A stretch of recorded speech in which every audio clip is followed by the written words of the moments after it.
নমস্কাৰ আশা কৰোঁ এই ভিডিঅ'টো চোৱাৰ পিছত সকলোৱে মোবাইলত দীক্ষা এপ ডাউনলোড আৰু ইনষ্টল কৰিব জানিব শিক্ষাৰ্থীসকলে নিজেই মোবাইলত দীক্ষা এপ ব্যৱহাৰ কৰিব জানিব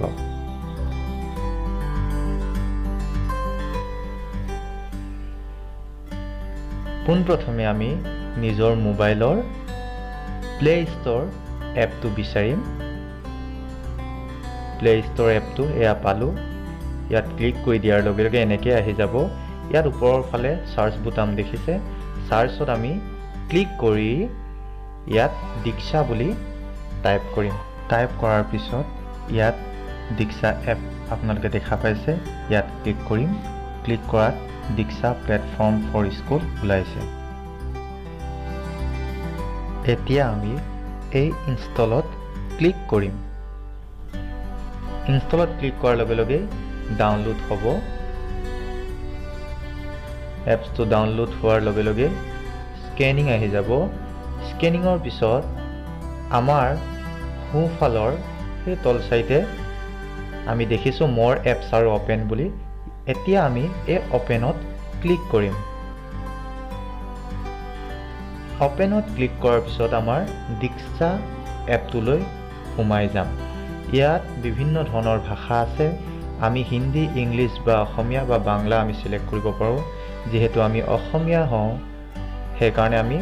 অসমীয়াত ক্লিক কৰিম অসমীয়াটো সিলেক্ট কৰি অব্যাহত ৰাখকত আমি ক্লিক কৰিম অব্যাহত ৰাখকত ক্লিক কৰাৰ পিছত এনেকৈ এটা স্ক্ৰীনত আহিব ইয়াত আপুনি শিক্ষক হিচাপেও সোমাব পাৰে শিক্ষাৰ্থী হিচাপেও সোমাব পাৰে পেৰেণ্ট হিচাপেও সোমাব পাৰে লিডাৰ হিচাপেও সোমাব পাৰে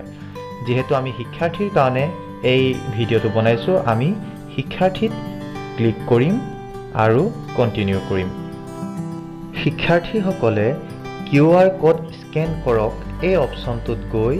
কিতাপত থকা QR কোডখিনি স্কেন কৰি কণ্টেণ্টছখিনি চাব পাৰিব নাইবা আমি বৰ্ডটো বাছি লৈও কৰিব পাৰিম এতিয়া বৰ্ড বাছি লৈ কৰাৰ পিছত আমি দেখিছোঁ যে ইয়াত ষ্টেট আসাম দেখিছোঁ ষ্টেট আসামত আমি সিলেক্ট কৰিম আৰু দাখিল কৰকত আমি ক্লিক কৰিম দাখিল কৰকত ক্লিক কৰাৰ পিছত আমাৰ মাধ্যম বাছি ল'বলৈ দিব এই মাধ্যমত আমি ক্লিক কৰিম মাধ্যমত ক্লিক কৰাৰ পিছত আছামিজ বেংগলী বড়ো ইংলিছ হিন্দী আহি গৈছে এতিয়া আমি অসমীয়াত সিলেক্ট কৰি দাখিল কৰকত ক্লিক কৰিম ক্লিক কৰাৰ পিছত আমাক শ্ৰেণী বাছি ল'বলৈ দিব আমি যিকোনো এটা শ্ৰেণী বাছি ল'ব পাৰোঁ বা নিজৰ শ্ৰেণীটো বাছি ল'ব পাৰোঁ এতিয়া শ্ৰেণী বাছি ল'বলৈ শ্ৰেণী বাছি লগত ক্লিক কৰিলে এনেকৈ এটা দীঘলীয়া লিষ্ট এখন ওলাই পৰিব 1ৰ পৰা 12 আৰু আদাৰ্ছ বুলিও আছে আমি 6ৰ কাৰণে কৰিম ধৰি লোৱা 6ত ক্লিক কৰিম আৰু দাখিল কৰকত ক্লিক কৰি দিম সেই আমাৰ হৈ গ'ল তাৰপিছত অব্যাহত ৰাখক আছে অব্যাহত ৰাখকত আমি ক্লিক কৰিম ইংৰাজীত ইয়াত কণ্টিনিউ বুলি ওলাই যাব ইংৰাজী যদি লেংগুৱেজ আমি প্ৰিপেয়াৰ কৰোঁ এতিয়া আমি দীক্ষা এপছটোৰ ভিতৰলৈ সোমাই আহিলোঁ দীক্ষা এপটোৰ ভিতৰত বিভিন্ন ধৰণৰ আমাৰ ছাবজেক্টবোৰ আছে প্ৰতিটো ক্লাছৰ আছে Assamese mathematics science social science এতিয়া 7ৰটো চাওঁ যদি 7তো আছামিজ মেথামেটিক্স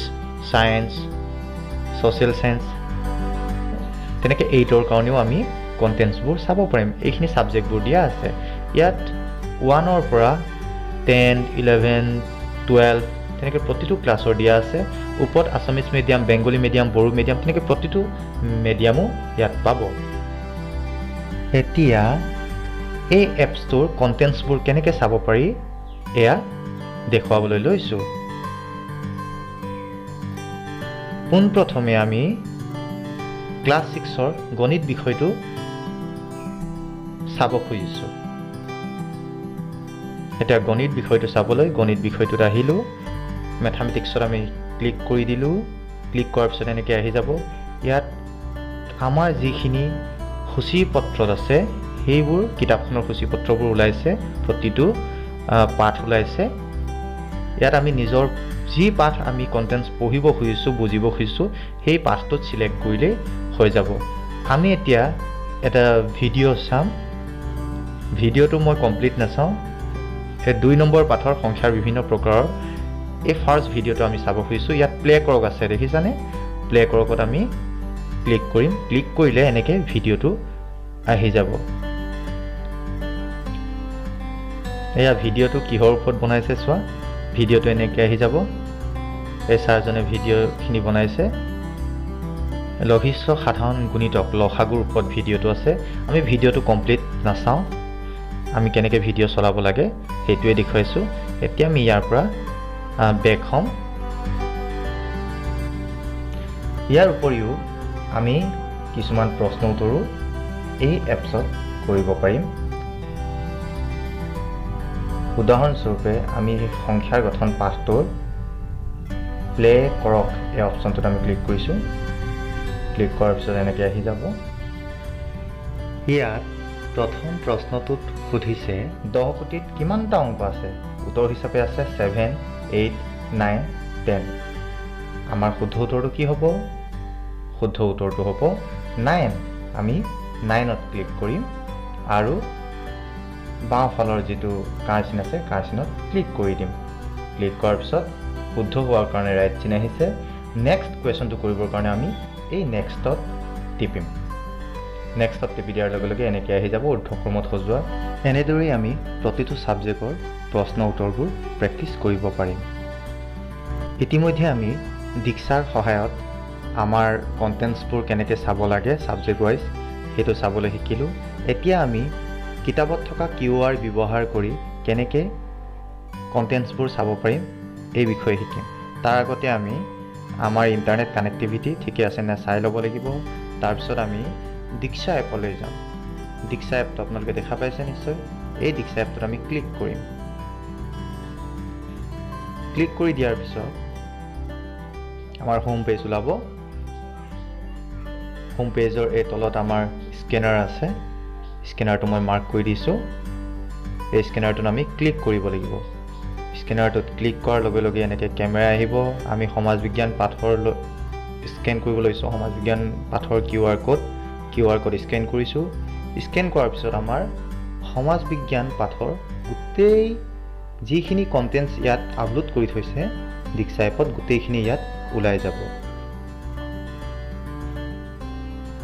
আমি কণ্টেণ্টছখিনি ডাউনলোড কৰি ল'বও পাৰিম বা ইয়াতে প্লে কৰিও চাব পাৰিম